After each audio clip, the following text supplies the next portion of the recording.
Welcome back to A Bite from the Money Sandwich, where we provide practical and easy to understand tips and ideas on how to manage your money better, so as to let you retire with comfort and on your own terms. Stress is everywhere, and most people struggle with it. But not all stress is bad for you.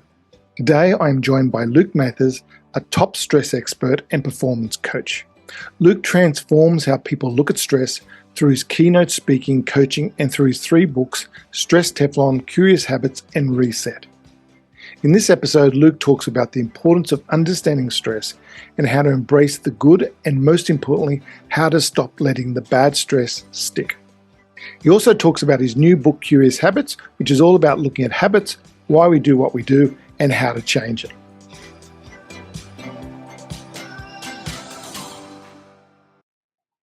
Hi, Luke. Welcome to the show. G'day, Mark. Good to be here.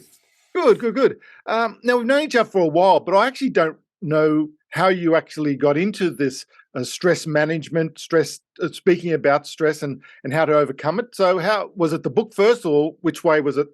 How did it work? Yeah, it was definitely the book first. I had an injury. I'm not someone that sits still very well. Right. So me and sitting still don't get on too well. And I busted a bone in my foot and couldn't go to work for a few weeks. And for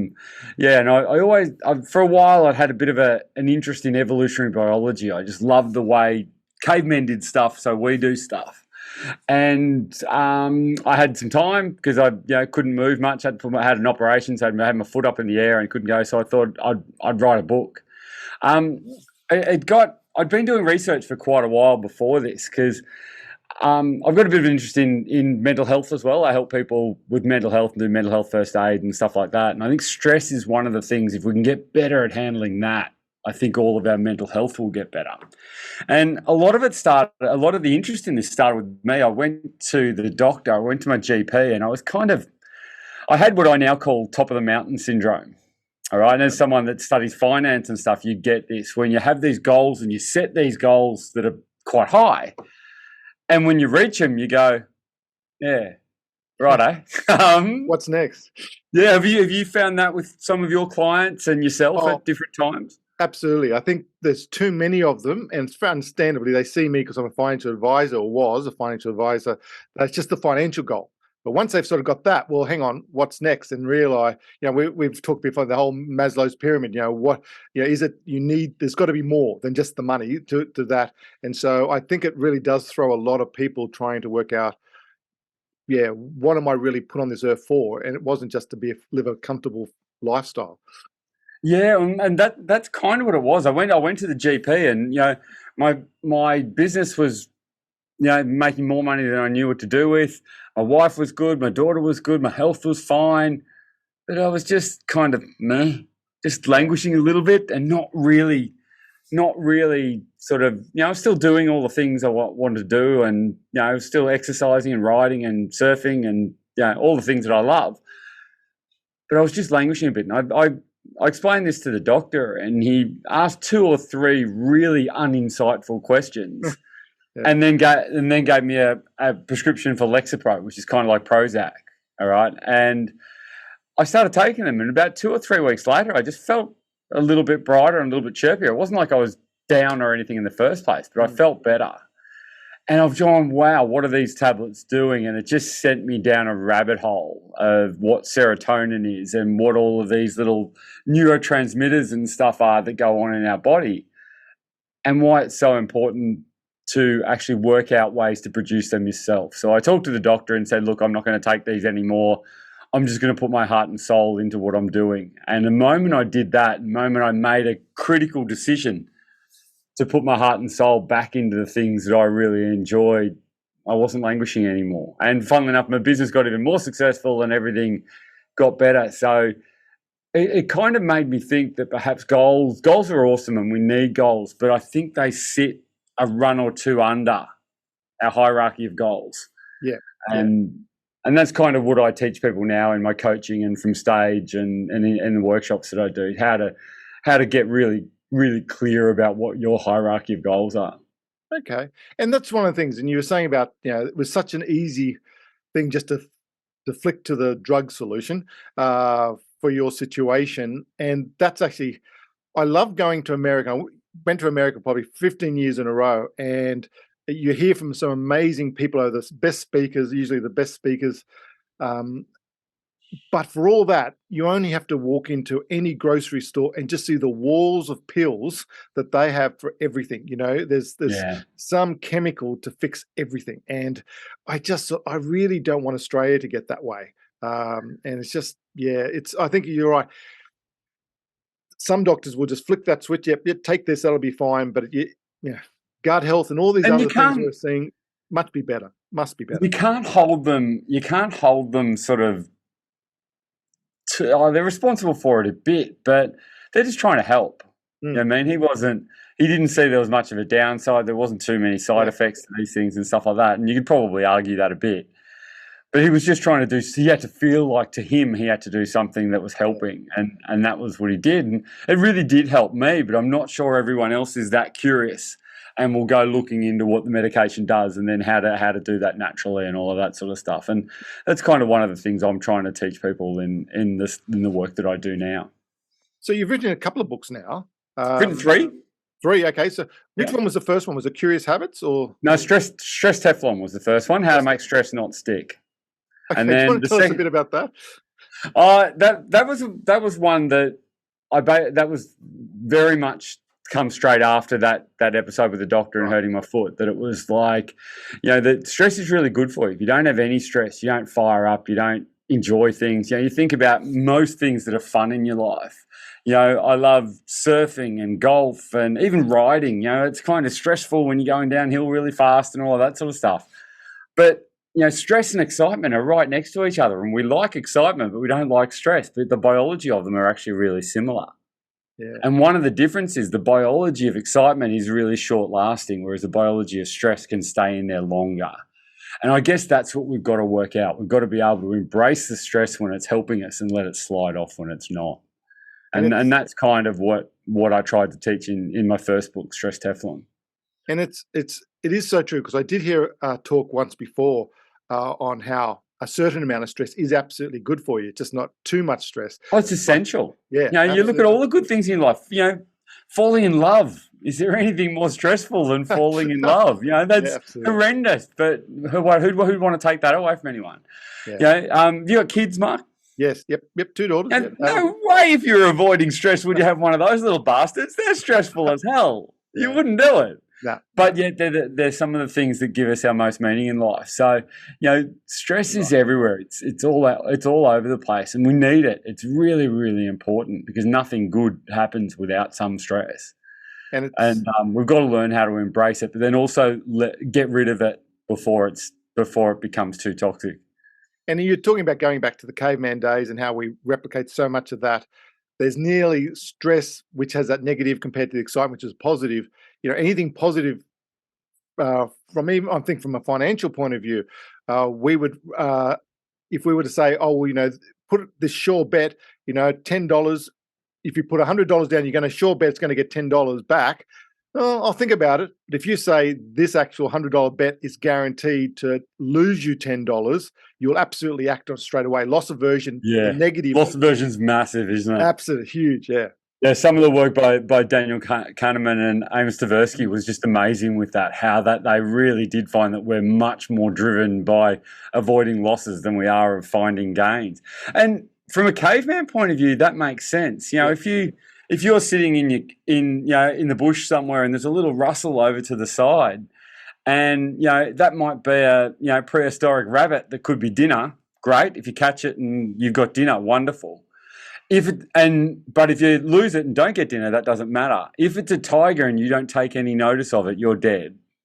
You don't get to have that mistake again. Yeah. So we are very much ingrained for thousands and thousands of years to concentrate way more on those negative things, because that kept us alive. And there's a big part of our stress system, a big part of our limbic brain, or our old brain, as I call it in the books, it's not there to make us happy. It's not there to put, sunshine and roses on everything. It's there to keep us alive. And it doesn't quite know whether there's a tiger in the bush or whether the bad comment someone put against my photo on Facebook. It doesn't tell the difference. Yeah. And both of them are stressful.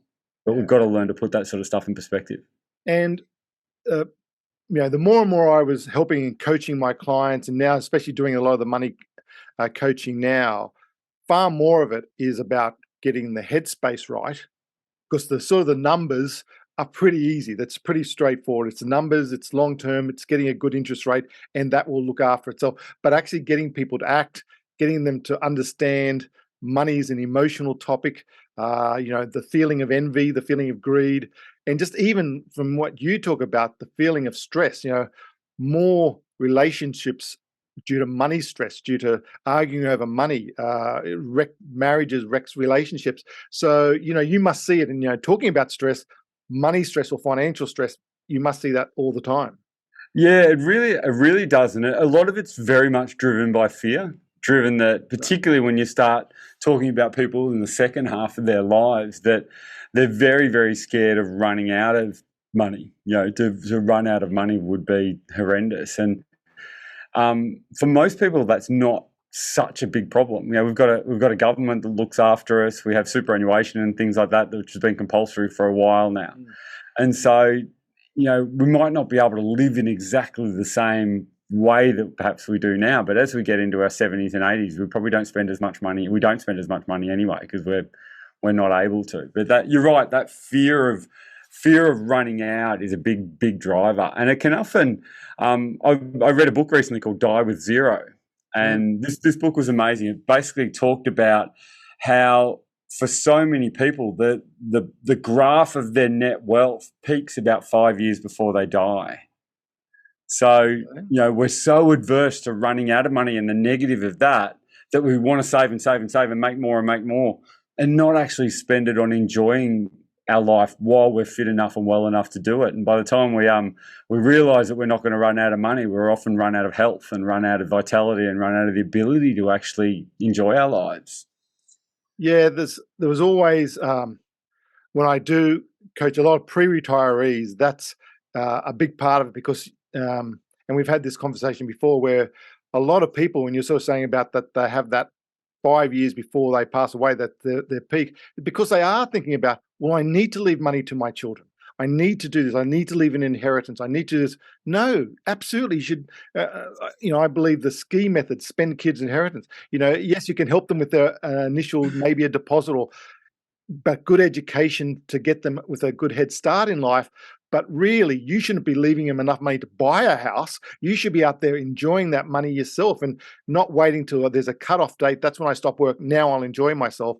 No. You should be that gradual transition, and you should be doing more and more holidays, even if you still want to work. Because more of us, as you know, more of us want to actually keep on working. We're enjoying it, but you just may not want to work as hard or as often, but we still want to keep active. Yeah, absolutely. And particularly if you can find work that you find purpose in and enjoyment in and feel like you're contributing to the world, works can be a really, really good thing when we want to do it. When we need to and have to, it can be a little bit different. And that's kind of a privileged conversation too. So we probably need to check our privilege in that spot too. And then if you're struggling to pay the rent, this is a different conversation. Absolutely, yeah. Right. So we probably need to check our privilege on that a little bit. But I think the illusion that we have is that we're actually going to leave some form of legacy. And I think that it's something that everyone likes the idea of. But we were talking about this yesterday, and how many of your great-grandparents do you know their names? And you just don't. I don't know any of mine. None. All right. And so you have a legacy for your kids, but your legacy with them, I think, is how good a person you've turned them into, rather than how much money you've given them when you die. And I really like the idea of, I'm in a financial position to be able to help my daughter if she wanted to buy a house.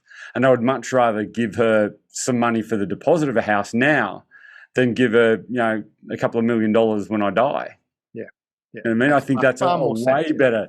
She can then enjoy it for most of her life and be able to get in the housing market and things like that, rather than waiting till she's 60 and we're dead and then all of a sudden she's financially well off. It just doesn't make any sense to me. Yeah, no. And there's far more of my clients were, how can I do this? And there was all different things where we're co-guarantor, or if they save 20,000, we'll give them 20,000. We'll match whatever they save. All those sort of things to help your children.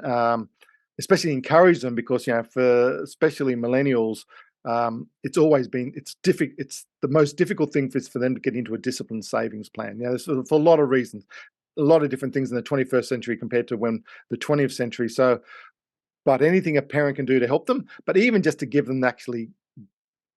And I know a lot of kids don't want to listen to their parents, but they can actually introduce them to other people. There's lots of podcasts, there's lots of stuff out there to help educate you and become better financially literate. And things like saving for a home is a really important one, because I just think it's more harder than ever. But if you're going to spend $500,000 or $1 million, why not go get some expertise on that? Yeah, well, you're implying that your kids don't listen to you very much, and that's really true. Yeah. But one of the things kids do, they may not listen and they may not appear to listen, but they most definitely copy. So if you're setting a good example with some of that sort of stuff, they're actually more likely to copy your actions rather than do what you tell them. So that can be something to sort of think about. That kids will very rarely listen to what you say, but they'll always copy what you do. Yeah. And I think as a parent, that's a really cool thing. I'd love to hear your take on this as someone that's way more financially literate than I am. Is where do you find that line in helping your children between helping your children and turning them into entitled little turds? Yeah. That's a line, and I'd love to hear your take on that, Mark. What do you think? I think there's two ways of that, because you can easily have generational wealth. So, if I had a life of privilege, it's very hard for me not to turn around to my children to have a life of privilege. And I do see that for some of my clients. But if you come from maybe not a poor background, but you've had to work hard to get that, well, you absolutely want to instill that in your children. I think very few times that you don't see parents who have had a tough upbringing, they're going to absolutely instill, well, yes, we're going to make sure we're not just going to give you everything. We're going to give you the education. We may help you get into your first property, but we're not going to pay off your debt for you, or those sort of things. I do think I do get a lot of comments from clients. Well, they're going to university. They're going to have this HECS debt. Do I really, I should just pay that off for them? I said, no, absolutely not. That's something that you've given them, you've paid for your school. If they're going to higher education, tertiary education, that they should try and pay that off themselves, because the government virtually provides interest-free, and they have to get over a high thing. But I think those sort of things, you just don't give it to them. Or I will pay off half if you pay off half. Things like that, which encourage them to save, is just so important. I just think it's very easy for them not to value money. And I just think, because we didn't have ATMs, we didn't have easy access to debt, all these sort of things when I was growing up. So all these things are there for them. So it's very hard. Uber Eats, anything to do those sort of things that just so tap and go. So for them understanding money, they've got easy access to money, but they don't understand money and they don't have control of their money. So I think from a parent's point of view, anything can help them understand and control money and their spending is an absolute bonus. And it's the first thing I always tell parents to help with their adult children. Get them on a cash flow. Understand cash is king. Yeah, right. Yeah. So on, go on. No, yeah. Yeah, you were telling me about ABC. Your thought about the ABC. And I just I've never heard it quite said that way. I've heard variations, but I just really like that. I would love, for your listeners to hear what you were talking about. Yeah, I came up with the things when we did Stress Teflon. I came up with 3 things that you needed to make stress not stick to you. All right, and they've evolved a little bit over the journey, but they're still basically the same thing. And the first one is awareness. That we've got to have awareness of what we're doing. We've got to have awareness of what we're getting out of it. And we've got to have awareness of the direction that we want to go. And quite often we don't do that, particularly when it comes to stress, because, sometimes stress is just ubiquitous. It's everywhere. Yeah. And so we don't notice it. It's almost like, it's like living next to a highway. You don't hear the cars after a while. If you're just stressed the whole time, you have this baseline hum of stress going on, and you don't actually learn how to actually get rid of that. And so stress is there to make us pay attention. All right. So the first thing we need to know with anything is awareness. All right. Self-awareness and awareness of what's going on in our world. The second thing we really need to make stress not stick to us is we need to belong. We need to have the safety of a tribe. We need to have people who love us and people who we love them. And we need to have that. Without the safety of a tribe, humans have got really small nails, not very sharp teeth, and we don't run real fast, and we've got soft skin. If we're out in the jungle by ourselves, our entire biology is saying this is bad. All right. There's a great book called Together by the Surgeon General of the US, a guy called Vivek Murtha. And most Surgeon Generals in the US, what they do is they'll go into it with an agenda. They'll go into it, okay, we're going to have a war on obesity, or we're going to have a war on drugs, or we're going to have a war on smoking. Whatever they're going to do, almost every Surgeon General does that. Vivek Murtha came into the job a few years ago and he didn't have that. He said, what I'm going to do is go around the country and talk to people and find out what are their worries, what are their concerns about their health, and how can, as the sort of chief doctor of the United States, for want of a better description, how can we help with that? And the thing he came up with was that he traveled a year just talking to people for a year as his job. And the thing he came up with was the biggest threat to health in America is loneliness. Wow. We've become so insulated and so just by ourselves way too much. And you look at things like, social media.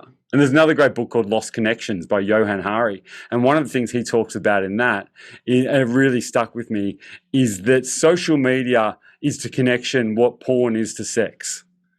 I mean, it might scratch an itch. It might make me feel like I'm a little bit connected to you, but it's not the same. Yeah.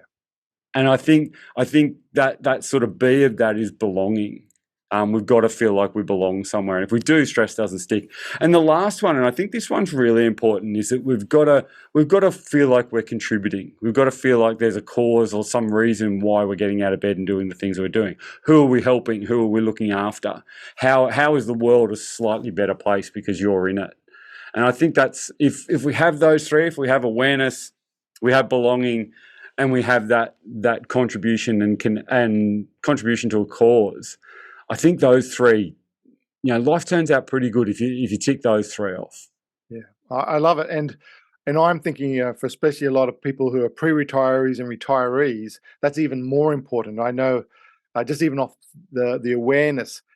And I'd love to get your view on men on this, because women are far more in touch with this, with their feelings, or at least are more open about that. If they've got an issue, medical issue, men will just bury it. Men will just ignore it. They are not aware. I've known so many people. Well, yeah, he's had a heart issue for 6 months. What? He never talked about it. He never did this, and or he didn't even tell until he unfortunately passes away. And so, I think we definitely, men, especially older men, need to get better at being aware and being willing to talk about it. Men have functional friends, women have feeling friends, and they're different. Yeah. To men, friends are a function. They're someone I play golf with. They're someone I surf with. They're someone I work with. Women have feelings. They're there for each other and as a whole person. It doesn't matter whether they have the same interests or not, if they're interested in each other, whereas men kind of do things next to each other. Yeah. And it doesn't have to be that way. And to be able to sort of say, look, I'm really worried about this, or I'm really concerned about this, and be able to have that conversation. I had a friend of mine who's one of the smartest people I know, and his wife came home and said, it's over, we're leaving. His initial first response was, let's talk about it, let's sort it out. And it was obviously she didn't want to borrow that. His first response was, I've got to go to my boys. And he basically rang up me and 4 or 5 others, said, I booked a hotel here. My wife's just left me, come. And we had beers and we played cards and we walked on the beach and we chatted and we did all of those functional things. Yeah. But we also connected as humans as well. And we were there for him, and it got him through, and he's now has a new partner and a new house and loves life and everything's great. But that wouldn't have happened if he hadn't have reached out to his tribe and said, look, I need your help. Will the cavalry come? And the cavalry does come. Yeah. But you've got to be aware enough and it all starts with awareness. If you don't have awareness, that stuff doesn't happen. Yeah, I had this conversation a while back with a mate and said, the way I was brought up, I just don't. If something's going wrong, I'll just deal with it. I won't tell anyone. And the person I was saying to, he was actually shocked. They're saying, seriously, you wouldn't tell me about that? We're here for you. And I said, yeah, but just the way I was raised, I just probably wouldn't reach out. And I said, I'd feel uncomfortable. So, from a personal level, I totally get that. It's amazing, that story you've just said about your mate, because if I have to put in that exact same situation, I don't know if I'd do it. So it's just something Yeah. I know I've still got to get better at. The But belonging it's one, one of those things. Sorry. Ralph Waldo Emerson's quote about, to have a good friend, you need to be one. Yeah. And I think you've got to let people do that for you, and then you can also help them, when they need it. But if you're always putting up those walls and saying, I'm okay, I'm going to be all right, then people don't look at you as, you're a functional friend, rather than someone with feelings and someone who I can actually talk to about this stuff and be able to, sometimes you need a friend that's going to kick you up the arse. Sometimes you need a friend that's going to give you a hug. Sometimes you need a friend that you're just going to have a laugh with. Yeah. And they're all of use. We need them all. Yeah. But, when humans aren't designed to be by ourselves, and I think as men in that sort of, around 50, I've made conscious effort to be better at that, and it's paid off tenfold. It's something that probably comes fairly natural to me, so it's okay. Mm. But I think you've got to put that effort in a little bit. Put that effort in. Totally agree. Yeah. And I've tried to since then, actually. Off. So yeah, the belonging one I enjoy, because it actually resonated with a lot of research I did for community. Whether it's people have a lot of a strong tie to their working community, but when that stops, if they actually are not prepared or have another community to go to, and that's why Italians and Greeks, Sardinians, they live the longest, because they've got great communities. The groups around the coffee shop, the chat, they've got something to go to every day, and they have that real feel of community and even giving back to community. And so that belonging one is definitely something I see people who are, once they're retired, it's not the end, it's just the start of a brand new community. You've just got to find out what works for you. And you've got to get off your ass and go and find that. Exactly. It's not going to come and tap on your door and say, please come and be my friend and be part of my community. You've actually got to go out and look for it. And you've got to contribute. You've got to actually be part of that and put yourself out there a little bit, and be okay if it's, this isn't for me. Okay, that's cool. I know that now. I'll go somewhere else. But we need that. We need to belong. It's really, really important. Yeah. And how much do you see in your talks that, okay, especially stress in relationships? So husband, wife, partner and partner, they just don't talk to each other, and they hold this in. How much of that is not just the individual stress, but the actual relationship stress?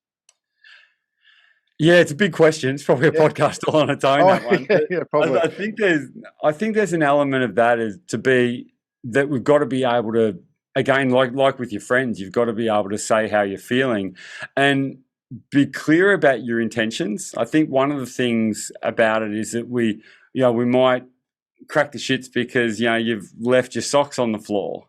Yeah. All right. Your intention is, we want to have a house that feels nice to live in and is clean and tidy and stuff. And it makes me feel like this when you do that, rather than you are a lazy shit, pick your socks up. Mm. I mean, we can tend to, in relationships, we can tend to put people in a box to say you are this because of something you've done, and to basically say you're a bad person because of this, rather than this action that you did. Hate the action but love the person is probably the key to that, and be able to have those conversations in a way that actually works really well. I like that. Yeah, the action, not the person. So you wrote the second book, Curious Habits. That was my third book. Your third book. The second one, we had a friend of my daughter's take her own life with suicide, which was just awful. It was terrible. And Zara, who passed away, her best friend was Ali, and Ali was really struggling about 6 months after this. So I wanted to write almost like a stress Teflon for kids. And we wrote a book called Reset, which is all about having to choose your story, choose the way you're talking to yourself. And that's been a great book. It's a tiny little book. You can get it free on my website at lukemathers.com.au. You can download it for free. And it just gives some really cool tools about how to deal with stress and anxiety and stuff. It's actually written as a parable by kids in year 12. And Yeah, it's been a lovely book. It's helped a whole bunch of people, and it really helped Ellie. The whole idea for writing it was to be cathartic to her, and it really worked for that. She's now living in Canada and loving life, and yeah, she's going great. Good. It's hearing of any teenage or 20-year-old, 20-something suicide is just, you just feel that's such a waste of such a good life, and you just feel there must, if that person could have had some help, they're just, their life is it's a permanent living. Yeah, a permanent solution to a temporary problem. Yeah. All of our problems are temporary. It'll all be all right in the end, and if it's not all right, then it's probably not the end. Yeah. And unfortunately, Zara couldn't see that, and but it's a long story, that one, but it's one that basically she moved to a new school and never found her tribe, and just found herself in a big hole that she didn't see a way out of. That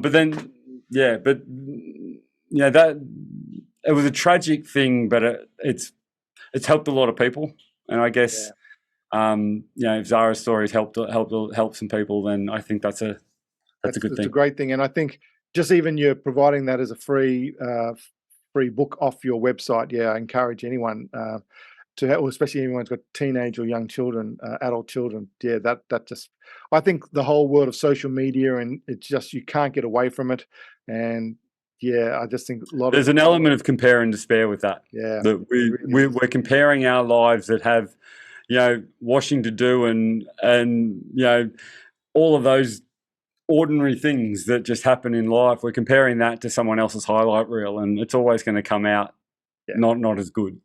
Yeah. So your third book's A Curious Habit. So yeah, could you give an example on that then? Yeah, well, a curious habit is something that was useful but isn't anymore, and being concerned about your kids is that's a perfectly valid thing, but constantly worrying about it is a curious habit. And we kind of use the things from the other book with that. And I love the way we can change habits, but we have to start with awareness of what we're doing and why we're doing it and what we're getting out of it. One of the things about our habits is that they become what we call reward invariant, which means that once you've done it enough times, you're just going to do it whether there's a reward to it or not. And I think curiosity is the thing that tells us, what am I getting out of this? How is this serving me? And when we get curious about it, we change because we want to, not because we have to. And Curious Habits has worked really well for that. It's kind of using curiosity as a superpower for change. And I think that works really well. Change for life, change for business? Change. It could be even just stuff like eating or exercise. It could be how you talk to people. It could be... it could be one of a million things, because 90% of things we do are habitual, and if a chunk of those 90% aren't serving us, then we probably should get curious about what will serve us and have a look at changing. Yeah, no, it makes sense. Luke, we could actually go on for hours, because I really just love talking to you, and you're just full of knowledge, and just always. And actually, the books I must write down half of those books you mentioned, because they're just something I'd very much like to read. But one of the things I always like to ask my guests as a final point is, what's the best piece of advice you've heard? And you've told us already a few great things today, but yeah, what's to you the best piece of advice you've heard?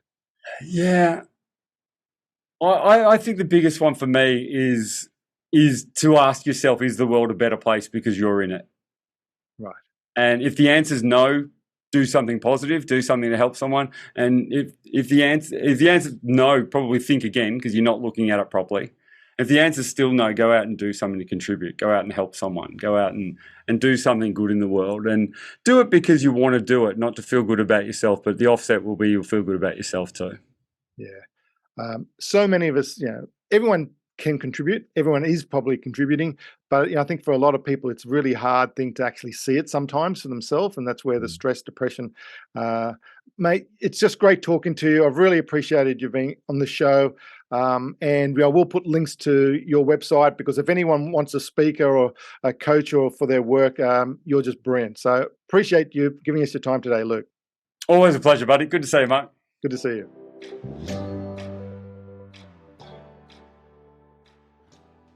I hope you enjoyed this episode. If you'd like to know more about Luke Mathers, visit lukemathers.com.au. That's LUKEMATHERS.com.au. On his website, you can also download a free copy of his books, Stress, Teflon and Reset, which are just amazing books and I highly recommend them.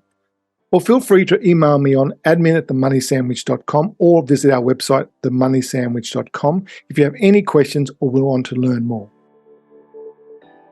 Visit my website, themoneysandwich.com, for free templates, online calculators, and subscribe to our newsletter to help you now for a better retirement tomorrow. As with every podcast, this information is not advice, as not personalised to your own situation. And past performance is never guaranteed for the future. What we are trying to do here is to provide tips, coaching, and education to help improve your money knowledge, which we believe can only be a good thing. See you next time when we take another bite from the Money Sandwich.